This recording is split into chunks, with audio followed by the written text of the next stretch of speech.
ಈ ಜಗತ್ತು ಒಂದು ಭಯಾನಕ ಮಾಯಾಜಾಲದಲ್ಲಿ ಸಿಕ್ಕಾಕೊಂಡಿದೆ.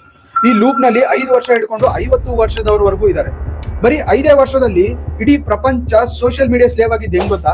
ಒಂದೇ ಒಂದು ನ್ಯೂರೋ ಸೈಂಟಿಫಿಕ್ ರೀಸನ್ ಇಂದ. ಡೋಪಮೀನ್ ಅನ್ಕೊಂಡ್ರ? ಅಲ್ಲ. ಡೋಪಮೀನು ಯಾವುದೇ ಪ್ಲೆಜರ್ ಕೊಡಲ್ಲ. ಪ್ಲೆಜರ್ ಕೊಡೋ ವಿಷಯಗಳು ಮಾತ್ರನೇ ಅಡಿಕ್ಷನ್ಗೆ ಕಾರಣ ಆಗುತ್ತೆ ಅಂತ ಹೇಳ್ಬಿಟ್ಟು ಸೈಂಟಿಫಿಕಲಿ ಪ್ರೂವ್ ಆಗಿದೆ.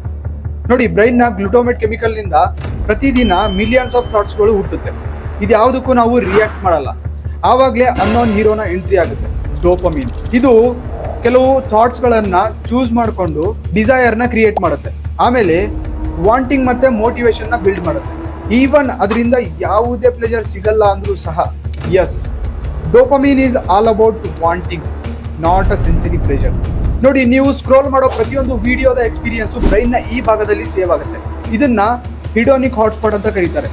ಹಿಡೋನಿಕ್ ಹಾಟ್ಸ್ಪಾಟ್ ಬ್ರೈನ್ ನ ಬ್ಯುಸಿಯಾಗಿಡುತ್ತೆ, ಯಾವುದೇ ಪ್ಲೆಜರ್ ನ ಕೊಡಲ್ಲ.